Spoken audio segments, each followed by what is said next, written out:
today we get to talk with Jordyn Greer and get to know her journey. Coming up.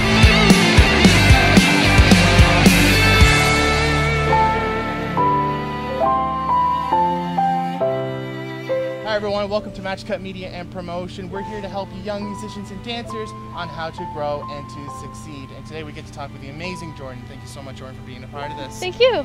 So, where did the passion start? Honestly, when I was younger growing up, I went through a really difficult time in public school and in high school, and I was in a really low place.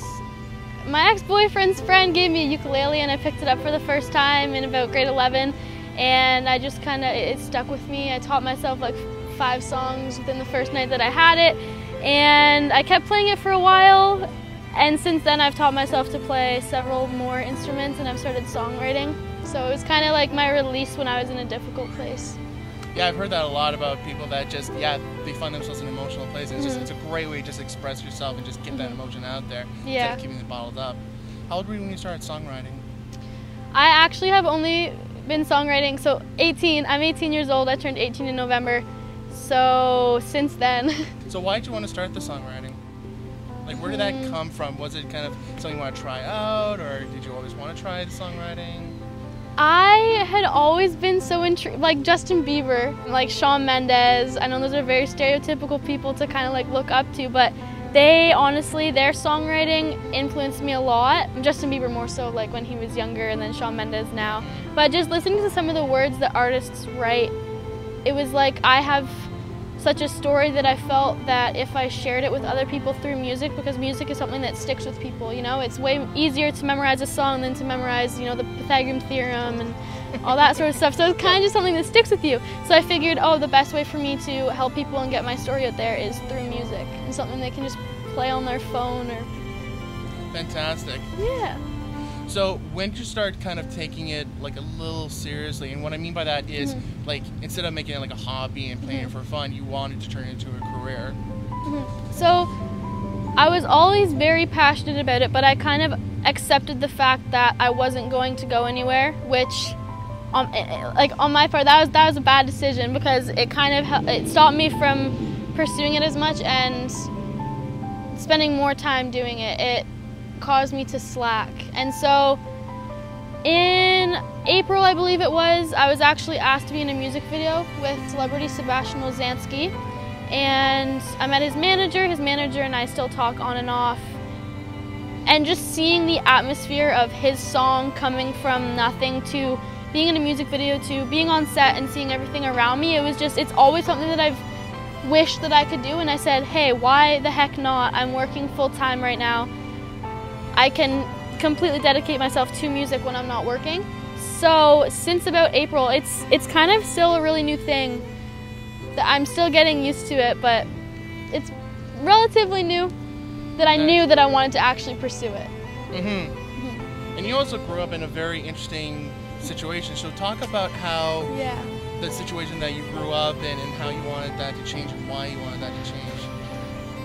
So I'm from a very small town. I live in Barrie, Ontario now, but I came from a small town called Kinmount. It's about 800 people, maybe a little bit more, maybe a little bit less, I don't really know. But it's a very, very, very small town, and when I went to high school, my high school was somewhat large. It was like 1,100 kids when I started there in grade 9. But there was just a lot of negative emotions towards me because I was into music. I would post like singing videos on my Instagram and my Facebook when I was younger, or I'd sing at, you know, like a school event or something, and it was just never... I did get support from my friends, but at the end of the day there were people talking behind my back, because at that time I was just starting to get super into music, and it was my way of helping myself, and people could tell that. And so I faced a lot of judgment and a lot of like just hate from it. Don't get me wrong, I did have like a lot of support from my peers and my teachers and my family, of course, but it just wasn't the right location for me to be broadcasting myself in. So back in January, I decided that I wanted to move out from my parents' house. I love my parents to death. Like, I wish I could still live with them, but I needed to kind of like take a risk, take a chance, and move somewhere where it's more ideal to pursue a music career. So Barrie seemed like, you know, the ideal location. Toronto's too busy for me, I couldn't do that. Yeah. So Barrie, I chose Barrie and moved down here, just got a manager and a producer for my music, which I'm working with right now, which is awesome because he lives like 15 minutes from me. And so it's just a way more realistic place to be like working in when I'm trying to pursue music, opposed to like a really small town. So. Oh yeah, for sure. So how did you meet the producer and manager again? So I go to an open mic night every Tuesday at Unity Market. Basically, I was on my Instagram one day, and before the Instagram update that they recently had, where you can see like the location or whatever just on your Explore feed, I was just going through the Barrie stories because I was new and like I didn't have any friends in Barrie, and so I was just scrolling through, and there was this studio that I came across. It was also a cafe. It's called Unity Market Cafe and Studios, and I thought that was really interesting because A, I love coffee, B, I love music, and so I was looking for a place to record. He told me that we had an open mic night. I went and like took a tour of the studio and everything, and at the time I didn't have the money to start recording, so I said, okay, I'll just come to open mic nights, see who I meet, I can record at home for now. And Big Caesar, my producer's name is Josiah Brown. He was there one day. He didn't come very often, but I just so happened to be there at the time that he was there, and we started talking. He saw I had some business cards sitting on the table because I wanted to drop some off at the cafe for like people to take when they stopped in. And he said, oh, can I see that? And so I said, oh, sure, like take a couple. And the first words out of his mouth, do you sing? And I said, I mean, yes. Like I try my best to sing. And he's like, do you play instruments? And I told him I play guitar and ukulele and everything else. And he is actually a rapper as well. Well, I'm not a rapper, but he's a rapper. And so he said that he was looking for a female vocalist for his album. So I said, okay, I'll come by on Friday, and we kind of coordinated a day to come and like record some stuff. And I went there, we recorded, hit it off really well. And basically he saw a lot of potential in me and just said like, I've really been wanting to start like producing and managing artists, because he's been in the rap industry for so long, and there's a lot of negativity associated with the rapping industry, and it's something that he kind of wants to not get out of, but he wants to explore different fields in the music industry, right? And so he said, it's something that I'm really interested in. I want to start, you know, artist management and production. And so I took some time to think about it, because obviously that's a big decision, it's a big commitment, and I ultimately decided to. So I've been recording songs with him. I'm doing a few collaborations are like in the process right now of him and myself on a track, and then I have 2 of my own songs that we're working on right now. I go to the studio tomorrow morning to try and finish those, and yeah. Fantastic. So you did something really impressive where, because a lot of people, they just kind of stay in like their rooms and just play, and they're like, oh, I hope I can be famous, or I hope I can get a producer and all that stuff. You actually went out and hustled. You actually, as you said, you found that open night and the open mic, and you actually went out and you actually started talking to people. You actually went out of your way and go look for the opportunities. It's honestly, in the music industry, I've talked to quite a few people, and now in the music industry, it's so difficult because there's YouTube and there's iTunes, and there's so many people who are like talented. There are 500 million people who are like more talented than I'll ever be, or like not putting myself down, but there are people who are equivalent to me out there. It's just it's honestly all about who you know. Like, it's about connections and about finding those people, and it's luck, really. Like me being in the music video, I just so happened to like meet the right person who got me in contact with the right person at the Unity Market. I just so happened to be in the right place at the right time with the right person who happened to be a producer, and so it's literally just about who you know. So are you just doing singles, or are you doing an album? Right now I'm just working on singles. I want to kind of I only have 1 song on Soundcloud right now, and I recorded it myself in my bedroom where I used to live with like my MacBook and like a little microphone that I bought. So it's not the best quality, and I didn't know how to edit it, so I just kind of put it out there to see what the reaction was, and I think it got like 2,000 2,000 listens or something on SoundCloud, which I got hyped up about. I was so excited. My main platform right now is Instagram though, and my producer and I were talking about albums versus singles. The good thing about music today is that singles are a thing. Like albums used to be a thing, you know, like Pink Floyd and like Guns N' Roses and everything like that. So albums used to be a thing, but now today singles are a huge hit. So we're just focusing on releasing singles right now. I'm hoping to have a few out by like the end of August, hopefully, and then we're looking into playing at some festivals and like getting on the radio and stuff. So just focusing on singles for now, but albums will eventually come. But an album is like a year-long process, because I could write 200 songs and, you know, like 5 of those songs could be okay, 1 of those songs could be good enough to put on the album. Right. So it's a long process. I've never written an album before, but it's a long process, for sure. So what are the challenges that you're already starting to find about actually writing the album, aside from, yes, it takes a while, and yes, as you said, you mentioned you're writing and writing, and eventually there's the one diamond that you want to put on the album. What are some other challenges that you're finding with writing the album? Time, because I'm working full-time right now as a waitress, and that does take a lot out of me for sure, because in the waitressing industry, for those of you who have worked like in the food industry, you don't have a set end time.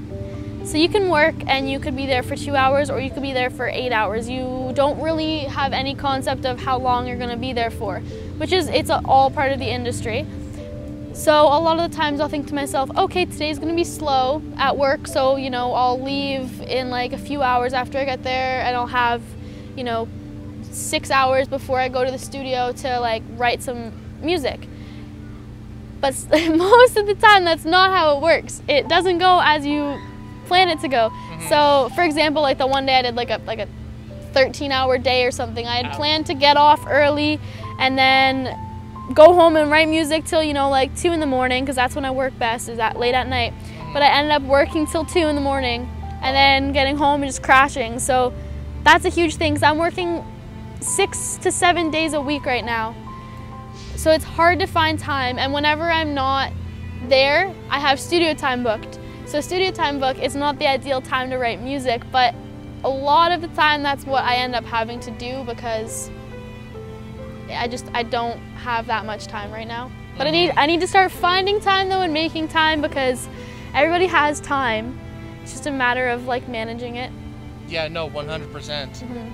So talk to me about your marketing strategies, because you're doing a lot of stuff on Instagram, and I noticed that really stood out about you especially. So talk to me about, how have you been building up your social presence? So when I was in the music video, I gained a larger following because of that. You know, all of his fans were like, "Who is this girl? She's so lucky, like she's kissing him." So I gained quite a few followers from that, a few thousand. I had 7,000 followers before the music video, and I'm at like just hit 13.1 thousand like a couple weeks ago. So that helped me out a lot. I also am on broadcasting apps. I worked with an app called UpLive 2018 for a while. I was actually working with them. So I was broadcasting 30 hours a month on that app. So I had I didn't have that many followers on that app, like 200 or something like that. So those people would, you know, I'd be like, hey, follow me on Instagram, because that's where I post everything. So then they go over to my Instagram. I was on another app called LiveMe, and I think it was LiveMe. Yeah, LiveMe, and then I had like 6,000, 7,000 followers on there. So all of those 6,000, 7,000 people, a lot of them went over to my Instagram and followed me on my Instagram. And so basically it's just about like putting yourself out there and advertising the fact that Instagram, if you're wanting to build your following on Instagram or build your following on Facebook or build your following on YouTube, you have to go to other sites and advertise the fact that this is like your main platform. So like for me it was Instagram, and a lot of people would say, oh, like, where do you post your music? Where do you, do this, do this, do this? And it was always Instagram, Instagram, Instagram, Instagram. And always being active. I know sometimes, oh my gosh, sometimes I probably annoy the heck out of people on my Instagram because I'll post, 17 stories in a day, or I'll post like 3 things on my Instagram, but it's just about it's engaging your followers and making them feel like they're wanted and needed, because they are, because followers and haters are like what make you known, right? Yeah. So it's a matter of putting yourself out there and advertising where your main platform is, and then making those involved with you feel like they're appreciated and wanted, because they are. Awesome. So I think this is a good time to start the lightning round. Are you ready for the lightning round? Yeah. Ready, lightning round. 3, 2, 1. Coffee or tea? Coffee. Last song downloaded? Genghis Khan by Mike Snow. Favorite city in Canada? Barrie. Book, movie, or doc every aspiring musician should check out? This is gonna sound cheesy. The Purpose by Justin Bieber or Believe by Justin Bieber. Remember those? That inspired me a lot, because like seeing where he came from. I've started documenting my life because of seeing those. So. Fantastic. We're gonna link all those down in the description below, guys. Cat or dog? Dog. Do you have a dog? My parents have 3 dogs. I have 2 rats. Oh, nice. What Yeah. are the names? I haven't named them yet. I just got them like a week ago and I haven't named them yet. Just rat 1, rat 2? Yeah, literally. Favorite inspirational quote? Shoot for the moon, even if you miss, you'll land among the stars. Yeah. No miss morning rituals? Coffee. Yep. And then I actually meditate every morning and every night. Good. How long do you meditate for usually? It varies. If I'm in a rush in the morning, like 5 minutes, sometimes like less, but usually I try and aim for like 10-15 minutes. And I do it before I go to bed too, because it like eases my mind. Very good. Favorite social media platform? Instagram. Do you have a number 2 by any chance? Facebook, because all my family is on there, so I can like, my family that's like in the States, my family that's in Ottawa, I can like share stuff with them. For sure, 100%. Favorite musician? Oh, this is so difficult. This is, I don't know if I can answer that. Shawn Mendes. Shawn Mendes. Yeah. Shawn Mendes. Can I choose a female? Sure. Demi Lovato. Yeah. Demi Lovato, Shawn Mendes. Yeah. Fun story about Demi Lovato. Camp Rock 2, the final thing, was actually filmed where I'm from. Really? It's filmed at the camp like 2 seconds from my house. Yeah. Wow. And finally, a failure that has set you up for success. A failure that has set me up for success. This could go a lot of ways. I had a really bad relationship. Oh, no. Okay? And one of the last things that was said to me was, good luck with what you're trying to accomplish. And oh my gosh, when that was said to me, I used that as ammunition to be like, yeah, well, watch me. So honestly, that relationship was kind of what sparked me to be like, yeah, watch me. Like. Fantastic. All right, that was the lightning round, guys. So what are you working on right now? What can we look forward to in your career? Right now, I don't know if you've noticed from my shirt, Pink Floyd, but I am kind of like an alternative rock fan, and the music that I've been producing lately is more an alternative pop.